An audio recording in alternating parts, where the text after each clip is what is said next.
Assalamualaikum warahmatullahi wabarakatuh.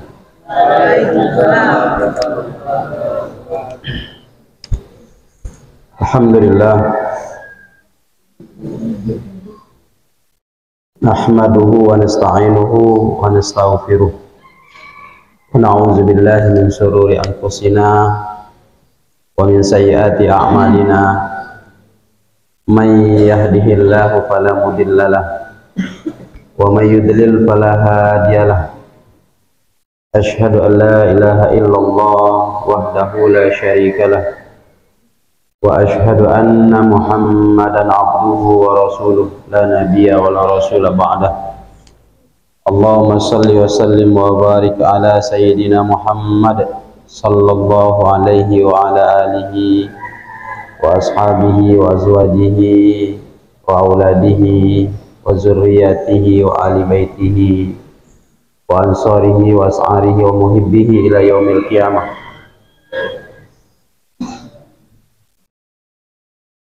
Ya ayyuhallazina amanu taqullaha haqqa tuqatih wa la tamutunna illa wa antum muslimun. Allahumma inna ala zikrika wa syukrika wa husni ibadatik. Allahumma inna nas'aluka ilman nafi'an wa rizqan thayyiban wa amalan mutaqabbalan. Allahumma inna nas'aluka ziyadatan fid din wa barakatan fil umr wa sihhatan fil jasad wa si'atan fil rizqi wa taubatan qabla al maut wa syahadatan indal maut wa maghfiratan ba'dal maut wa 'afwan indal hisab wa amanan minal azab wa nasiban minal jannah wa nazra ila wajhikal karim bi rahmatika ya arhamar rahimin. Allahumma ighfir li mautana wa mautal muwahhidin washfi mardana wa mardan nasi ajma'in. Yang saya hormati al-asatis wal ustazat yang hadir pada kesempatan pada subuh ini, yang kami banggakan, yang senantiasa kami doakan santri santriwati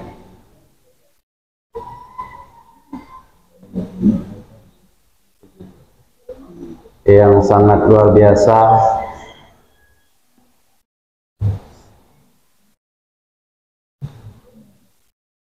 yang selalu semangat, sungguh-sungguh berjuang, belajar, apalagi di pondok pesantren As-Siddiqiyah. Mudah-mudahan saya doakan cita-cita kalian tercapai. Amin ya rabbal alamin. Harapan orang tuanya juga terwujud. Mari pada kesempatan yang baik ini kita sama-sama memanjatkan puji syukur kita kepada Allah SWT atas karunia yang dilimpahkan kepada kita semua, nikmat yang banyak, nikmat kesehatan, afiat, nikmat kesempatan, nikmat kekuatan, nikmat iman, nikmat hidayah, banyak nikmat-nikmatnya. Oleh karena itu jangan sampai kita lalai untuk bersyukur atas semua nikmat itu, semua nikmat yang Allah berikan kepada kita semua. Mudah-mudahan kita termasuk dalam hamba Allah yang bersyukur. Ya, kita sering diingatkan oleh guru-guru kita, syukur itu ada 3 paling tidak. Yang pertama syukurnya dengan lisan, yaitu jangan lupa zikrullah, mengucapkan alhamdulillah, segala puji bagi Allah. Yang kedua, syukur itu harus kita wujudkan dalam bentuk memanfaatkan karunia tersebut dalam hal yang sesuai dengan kehendak Allah, kehendak yang memberi nikmat tersebut.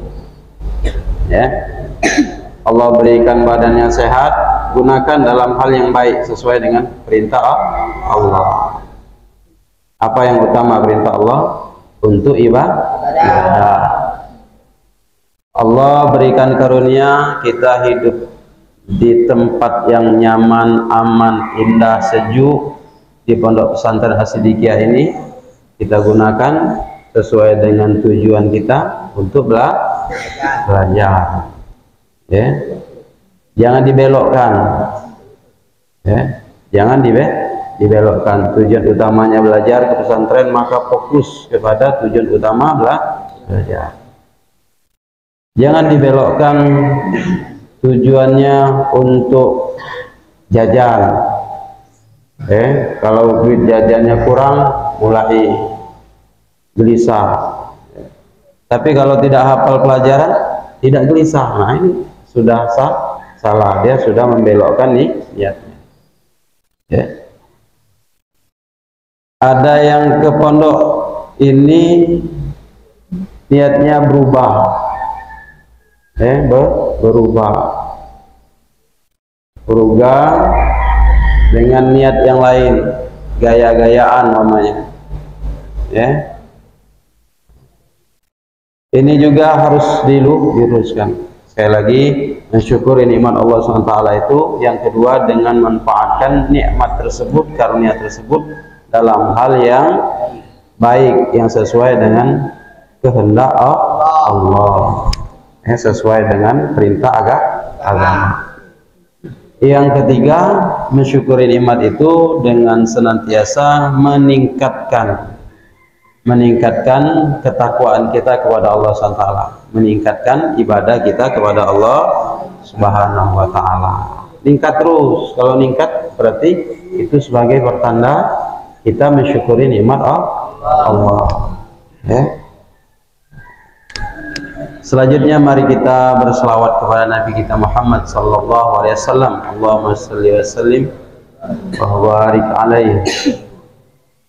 Kepada para sahabat, kepada para tabi'in, tabi'in serta umat Islam termasuk kita hatta ila yaumil qiyamah, sampai kepada hari kiamat. Mudah-mudahan kita termasuk dalam barisan umat beliau yang cinta kepada beliau, yang kita buktikan dengan senantiasa belajar sunnah-sunnah beliau, warisan-warisan yang telah beliau titipkan kepada para guru-guru kita, para ulama, yaitu sunnah beliau, mempelajarinya, memahaminya, mengamalkannya, dan menyebarkannya. Jangan sampai terhenti cuman sampai di belajar. Sudah belajar tidak diamalkan. Tahu tentang Nabi itu sering puasa Senin Kamis, tahu kan? Tahu atau tidak? Tahu, semuanya hampir tahu. Sudah sering diingatkan, tapi tidak diamalkan.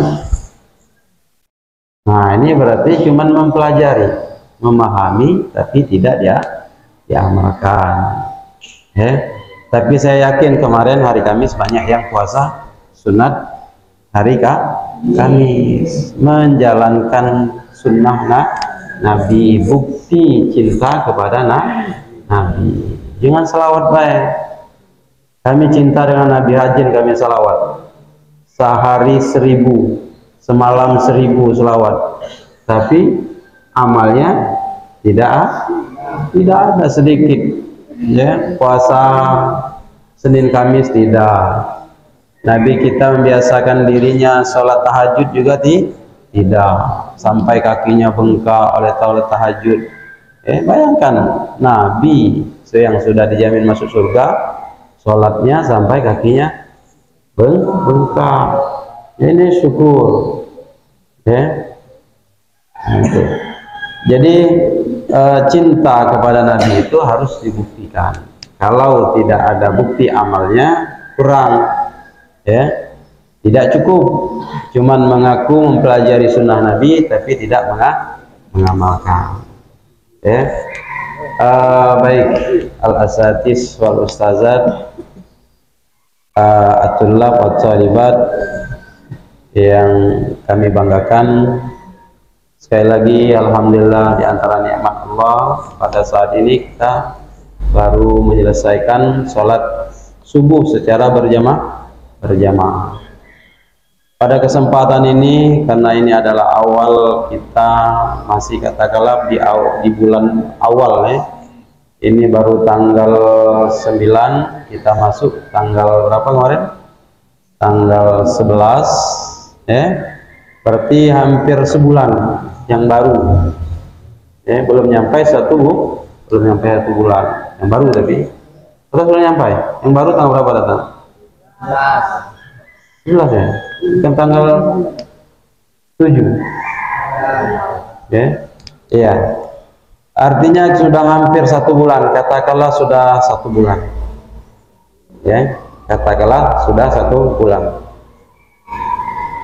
Harus tetap diingat suatu pertanyaan yang menjadi alasan ketika kita melangkahkan kaki kita ke pondok pesantren As-Siddiqiyah. Harus tetap kita ingat alasan kenapa kita membulatkan tekad meninggalkan semua kesenangan yang ada di rumah ya, meninggalkan hiburan-hiburan yang merupakan kesenangan yang luar biasa bagi kita semua, bagi teman-teman kita yang lain ya. Meninggalkan HP, meninggalkan televisi, film Korea bagi yang perempuan, yang laki-laki game ditinggalkan semua. Tinggal film, tinggal HP juga tinggal. Teman-teman yang selalu membuat kamu tertawa bahagia setiap hari sepanjang hari teman-teman yang kamu berkumpul hampir setiap malam ya, teman-teman yang selalu berbagi cerita di rumahnya, tetangga di kampungnya, kamu tinggalkan semua. Orang tua yang sangat menyayangi kalian, ayah yang sangat melindungi, menjaga kalian, membanggakan kalian, ibu yang selalu merawat kalian tinggalkan semua. Adik yang kamu cintai ya, yang tangisannya kamu dengar seperti nyanyian yang sangat merdu saking kamu mencintai adiknya. Ada yang seperti itu? Apa emosi kalau dia nangis? Nangis terus? Tidak pasti cinta dengan adiknya ya. Ada kakaknya yang dibanggakannya, ada ayunya, ada bibi mamang, ada kakek neneknya yang kamu cintai di rumah, kamu tinggalkan semua. Untuk apa? Untuk berangkat ke pesantren. Untuk apa berangkat ke pesantren? Untuk belajar ilmu ya. Ada yang awalnya belajar ke pesantren, pergi ke pesantren, berangkat ke pesantren supaya jadi ustadz. Ada yang alasannya supaya jadi ustazah. Ada yang supaya jadi hafizoh. Ada yang supaya dihormati, disegani. Ada yang supaya apa? Keren. Keren masuk pesantren. Kan ada moto, ayo mondok itu keren. Ada moto itu diambil, keren ini masuk pondok. Kalau tidak masuk pondok tidak keren, makanya masuk pesantren. Itu ada yang alasannya seperti itu ya. Nah sekarang sesungguhnya kita kembalikan niat kita ke pesantren adalah untuk menuntut ilmu. Menuntut ilmunya bukan karena alasan-alasan yang lain, tetapi menuntut ilmunya adalah lillahi ta'ala, mengharapkan ridho Allah melaksanakan perintah Allah. Hanya dalam Quran perintah Iqra, seperti yang dibaca oleh imam tadi, Ustadz Hafiz, perintah menuntut ilmu agama perintah menuntut ilmu seperti dalam hadis yang sering kita hafal, sudah sangat kita hafal. Apa hadisnya? Talabul ilmi faridatun ala kulli muslimin. Menuntut ilmu itu wajib, tahu bahwa belajar itu wajib. Oke, berangkat. Nah ini Ada yang menjelaskan lagi bahwa menuntut ilmu itu li izalatil jahli, untuk menghilangkan kebodohan, an nafsihi wa an ghairihi. Untuk menghilangkan kebodohan yang menutupi seseorang itu, untuk menghilangi kebodohan yang menutupi dirinya itu tentang agama, dan kalau dapat ilmunya nanti dia juga pengen menghilangkan kebodohan pada orang lain. Ini niatnya, niat berangkat ke pesantren. Tapi, ini ada tapinya. Ketika datang ke pesantren, niat itu ternyata memang penting, tapi tidak cukup. Ada usaha-usaha, ada upaya-upaya yang harus kita lakukan. Saya ingat apa yang dikatakan oleh Ustadz Mudirul Ma'had, Ustadz Abdul Rafiq kemarin pada saat pelantikan. Apa kata beliau? Menuntut ilmu itu harus rajin berdoa. Berdoa itu supaya diijabah, harus bersih dari dosa dan maksiat. Bersih dari dosa dan maksiat. Jadi kamu menuntut ilmu, niatnya sudah benar, tempatnya sudah tepat, tapi kalau setiap hari melakukan perbuatan maksiat, maka itu akan menjadi hambatan dalam menuntut ilmu. Tidak dapat ilmunya, walaupun dapat cuma sedikit. Walaupun dapat sedikit, tidak manfaat. Dapatnya sedikit, tidak manfaat, tidak barokah. Kenapa? Karena masih banyak maksiat. Ada yang kopiah teman yang dipakai. Ada yang pakai jilbab teman yang dipakai. Ada yang pakai baju bagus, rapi kelihatannya, ternyata temannya tanpa minjam. Ada yang pakai mukena, ternyata di belakangnya namanya Desi, tapi merek mukenanya Fitri. Berarti mukenanya punya orang lain. Ada yang pakai kain bagus, kainnya Palestina, Robbani kainnya. Ada merek Palestina. Lambang perjuangan, lambang kepedulian kita, keberpihakan kita kepada saudara kita yang ada di Palestina. Maka kita rajin beli kainnya Palestina. Jangan hanya beli Palestina saja. Jangan kainnya milih, saya mau kain Palestina. Palestina bukan kainnya, Palestina. Tapi sudah dipakai cuman batas gayaan. Ada keberpihakan. Palestina itu nama suatu negara yang saat ini dijajah oleh musuh. Siapa? Orang Israel. Doakan. Selesai sholat, doakan. Jadi kita pakai kain itu supaya kita ingat. Kita pakai kain itu sebagai keberpihakan kita kepada Palestina, walaupun kita tidak angkat senjata pergi ke sana. Mungkin kita ingat kisah bagaimana Nabi Ibrahim dibakar. Tahu kan? Bagaimana Nabi Ibrahim dibakar akibat dari penolakan beliau pada masyarakat pada waktu itu menyembah berhala, ditolak sampai dihancurkan berhala itu. Akhirnya Nabi Ibrahim dihukum, dibakar.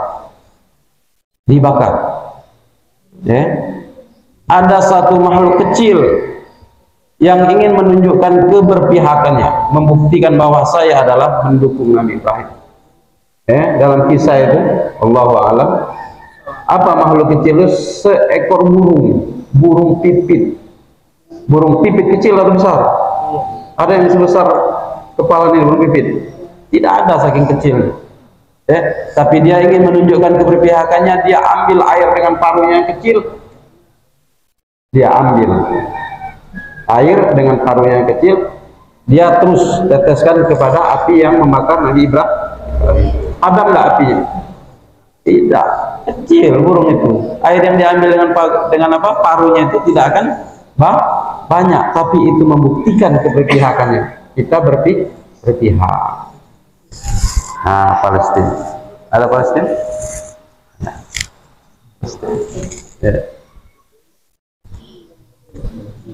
Ada keberpihakan kepada Palestina. Doanya, jangan cuma pakai bajunya, pakai kainnya, tapi doanya. Alhamdulillah kemarin ada donasi dari kita. Ya, saya lihat di grup ada kepala madrasah menyampaikan donasi dari santri dan guru untuk Palestina. Sekian rupiah. Alhamdulillah ada kepedulian. Bisakah donasi kita itu memenangkan Palestina? Memang tidak. Tapi ada kepedulian yang luar biasa, keberpihakan yang sungguh-sungguh dari kita. Karena kita jauh, kita menyadari itu saudara kita, kita tunjukkan ini kepedulian saya. Ya. Jadi kalau sampai hari ini masih tanda tanya, kenapa saya harus sumbang Palestina? Ini alasannya. Ya. Ada bahkan yang berat, gara-gara nyumbang saya tidak jajan hari ini.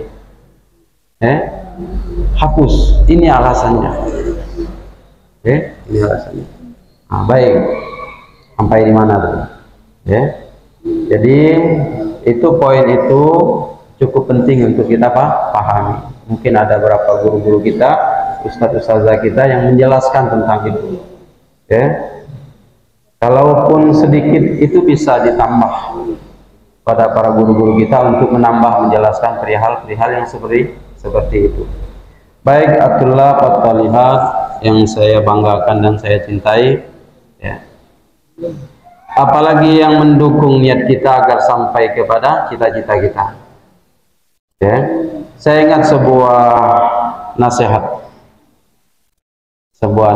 yang mungkin sudah banyak yang hafal, karena yang santri kita ini suka dengan mahfuzat, suka dengan nasihat, bahwa belajar itu sangat butuh dengan kesabaran. Yang teringat dengan orang tuanya, yang teringat dengan keluarganya, yang teringat dengan kesenangan-kesenangan yang ada di rumahnya. Kalau kamu tidak punya modal sabar, maka kamu akan menelpon orang tuanya, Pak, Ibu, saya di sini menderita, tolong jemput saya. Nah, Bapak, Ibu, tolong jemput saya, di sini saya makannya kurang. Bapak, Ibu, tolong, di sini banyak penjahat, sendal saya setiap hari hilang.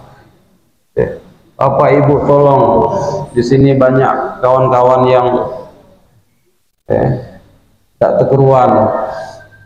Quran diambilnya. Quran itu. Kalau duit mendingan ya, ini Quran. Quran baru diletakkan beberapa menit, ketika diulang hilang. Ada. Nah, ini luar biasa penjahat ini. Mengambil Quran. Jilbab baru sebentar digantung di di ranjang, di dipan, keluar sebentar ke WC, kembali lagi ke kamar, hilang. Sudah jalan-jalan jilbabnya ke masjid, ke kantin. Sendalnya mungkin kalau dihitung baru 1 bulan ini sudah habis 1 lusin. Ada yang sudah 1 lusin? Tidak ada, Kalau tidak punya kesabaran, maka semua itu akan menjadi sesuatu yang sangat membebani, menakutkan, mengerikan, memilukan, membuat kita gelisah, tidak bisa tidur siang, tidak bisa tidur malam, makan tidak enak, tidak sedap. Orang tuanya di rumah karena selalu dapat informasi-informasi itu gelisah.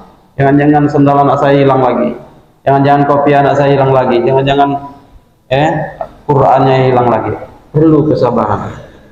Apa yang diperlukan? Kesabaran, berdoa. Anggap saja itu biaya perjuangan kita dalam meraih ilmu. Ada biaya yang harus kita keluarkan, ada kesabaran yang harus kita terus pupuk, kita kokohkan sebagai penopang perjuangan ini. Apa tadi? Kesabaran. Kita ingat mungkin dengan nasihat as-sabru kas-sibri murrun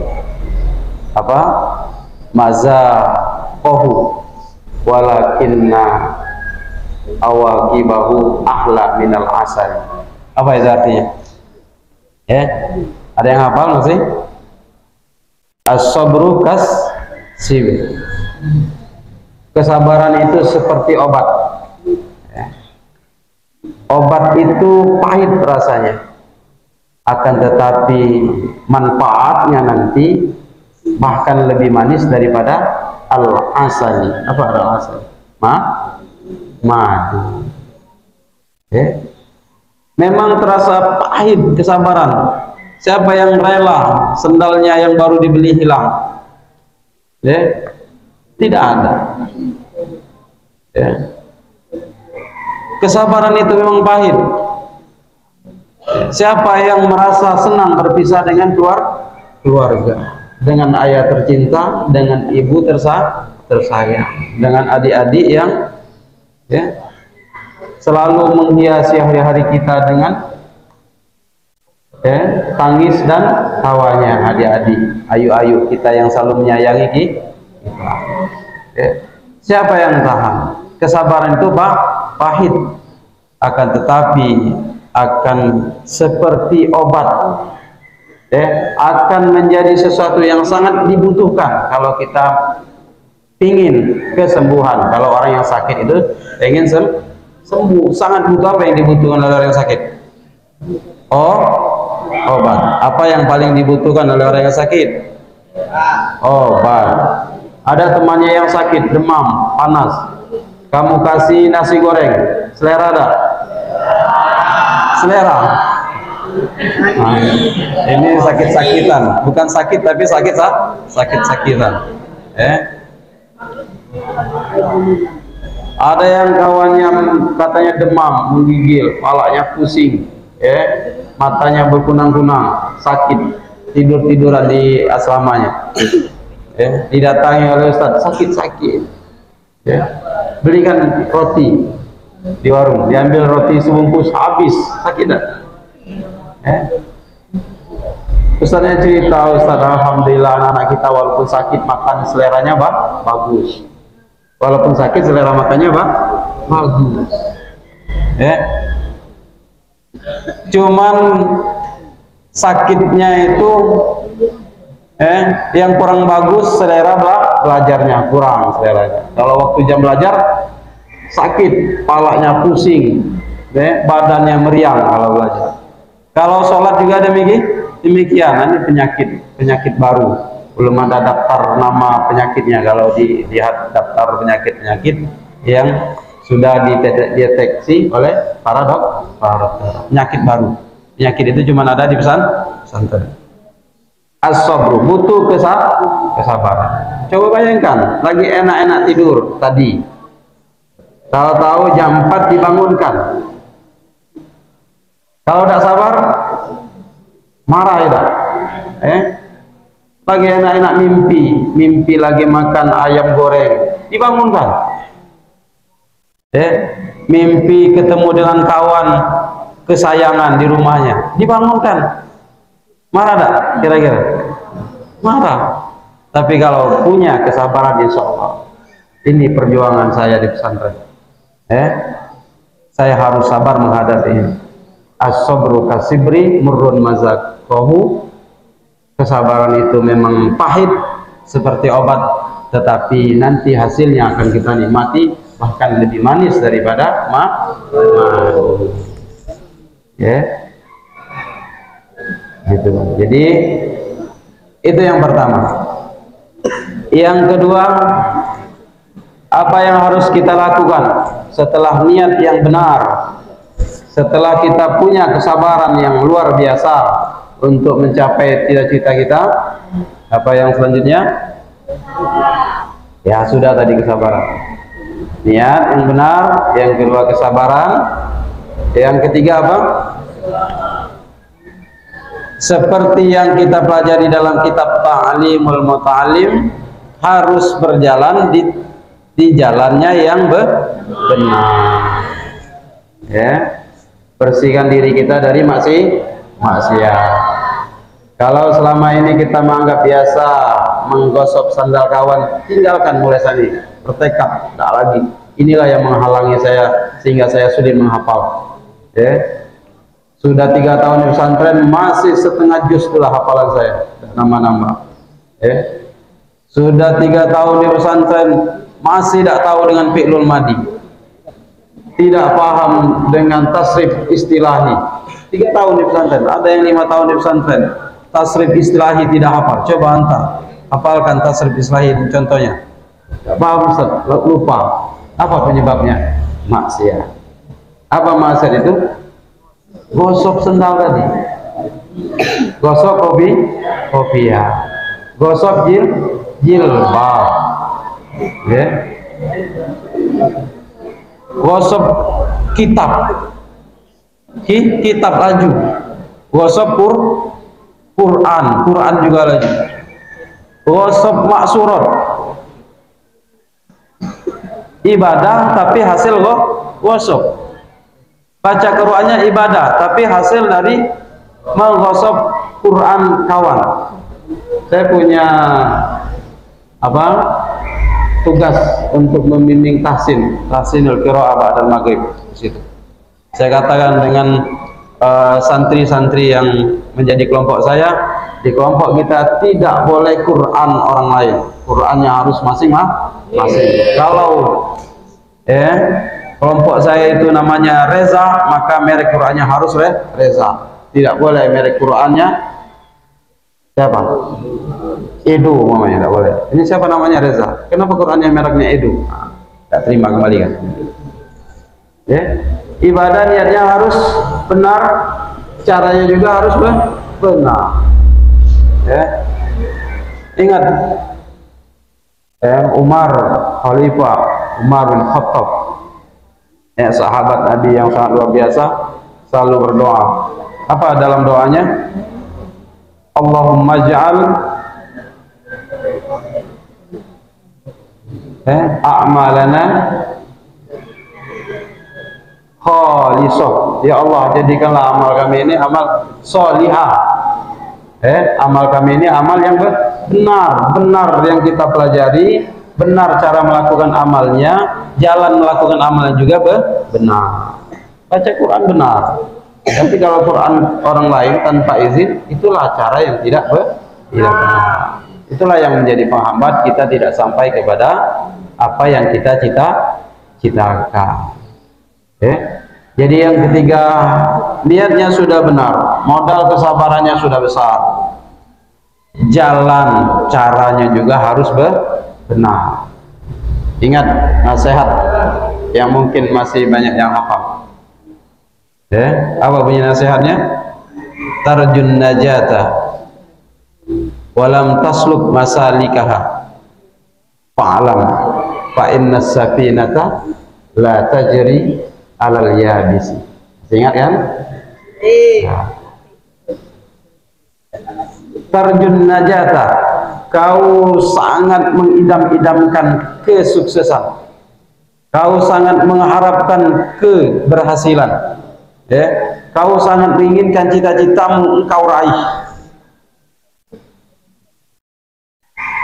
Walam tasluk masalikah, tapi kau tak akan sampai ke cita-citamu itu. Kesuksesan itu tidak akan kau raih.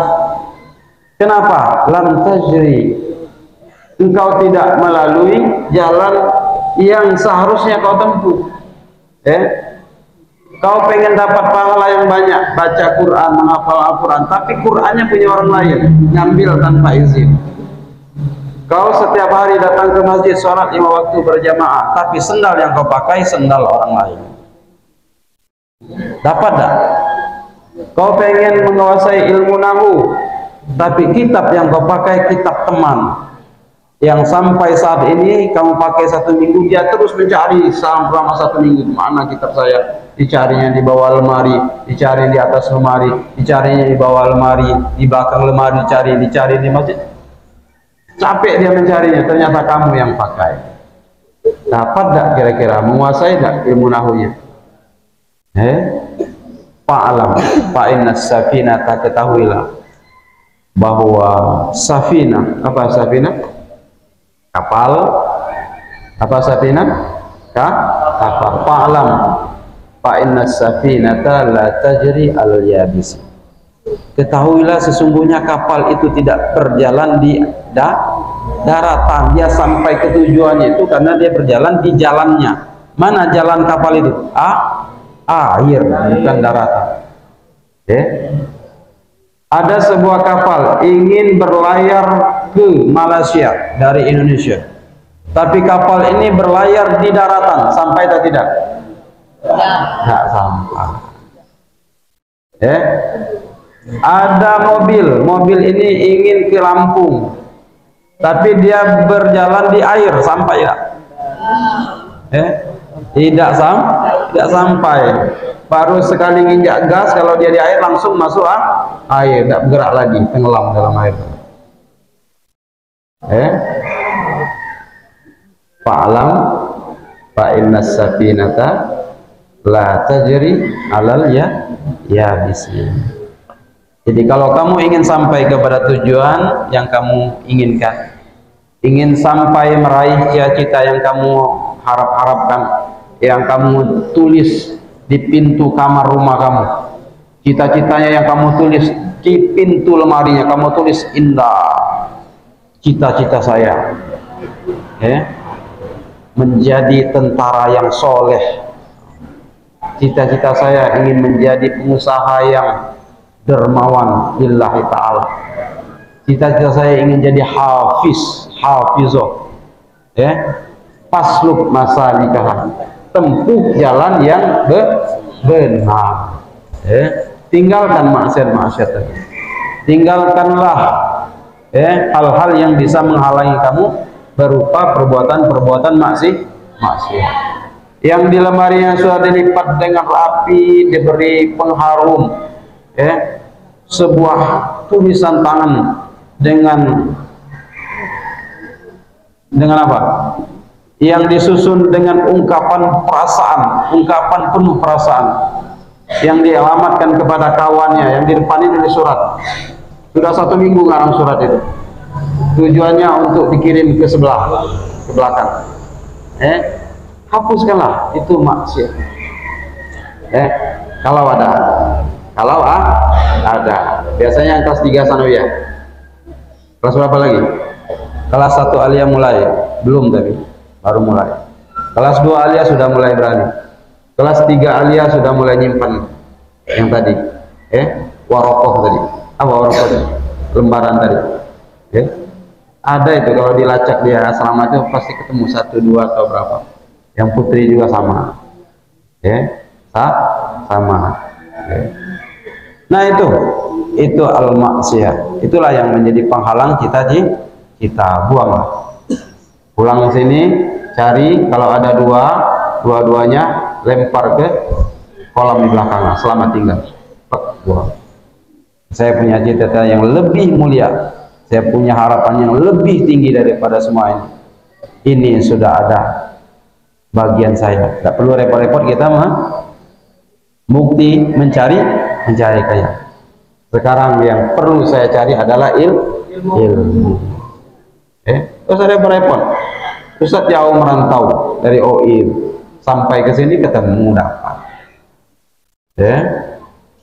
Ustaz Nobis jauh dari Sekayu pergi ke Lampung ketemu, ada semua. Terus ada repot. Dan ini perlu diperhatikan. Inilah yang akan menjadi penghalang cita-cita kita. Apa yang ketiga? Tempuh jalan yang benar. Kata ulama, kata guru kita dalam kitab yang kita pelajari, kitab Ta'alimul Mata'alim, kenapa para santri itu tidak sampai kepada cita-citanya, tidak bisa meraih cita-citanya? Karena mereka salah dalam menempuh jalan menuntut ilmu. Oleh karena itu mereka tersesat, tidak sampai kepada tujuan. Tersesat, tidak sampai kepada tujuan. Jalannya salah. Alat yang digunakan menempuh jalan itu salah. Akhirnya mereka tidak dapat meraih cita-citanya. Seperti diberikan sebuah nasihat tadi, kita bisa melihat sebuah kapal. Tempatnya kapal itu adalah di air kalau dia mau berlayar, di laut, bukan di darat. Jadi kalau kamu punya cita-cita yang mulia, tapi selalu kamu isi jalan kamu dengan perbuatan maksiat, maka kamu tidak akan sampai. Yang putri, ya. Nah itu. Jadi kalau namanya siapa? Lucy, ada jilbab yang baik bukan mereknya Lucy, jangan dipakai. Ini sering dapat pengaduan-pengaduan. Ini seperti yang biasa, tapi ini mengganggu cita-cita kita. Ini saja mungkin yang dapat saya sampaikan. Mudah-mudahan ada manfaatnya kepada Allah SWT. Mudah-mudahan kita selalu dapat menjaga niat kita. Kita berdoa kepada Allah SWT, mudah-mudahan Allah selalu jaga kesabaran kita. Kita diberikan kesabaran. Allahumma inna nas'aluka an taj'alana mimman idza u'tiya syakara wa idza ibtuliya sabara wa idza aznaba istaghfara. Ya Allah, kami mohon kepadamu, kami pandai mensyukuri nikmat yang Kau berikan. Ya Allah, kami mohon kepadamu, ya, kami selalu membesarkan kesabaran kami ketika menerima ujian. Wallahu a'lam bishawab. Wa ma taufiqi illa billah, alaihi tawakkaltu wa ilaihi unib. Wassalamu alaikum warahmatullahi wabarakatuh.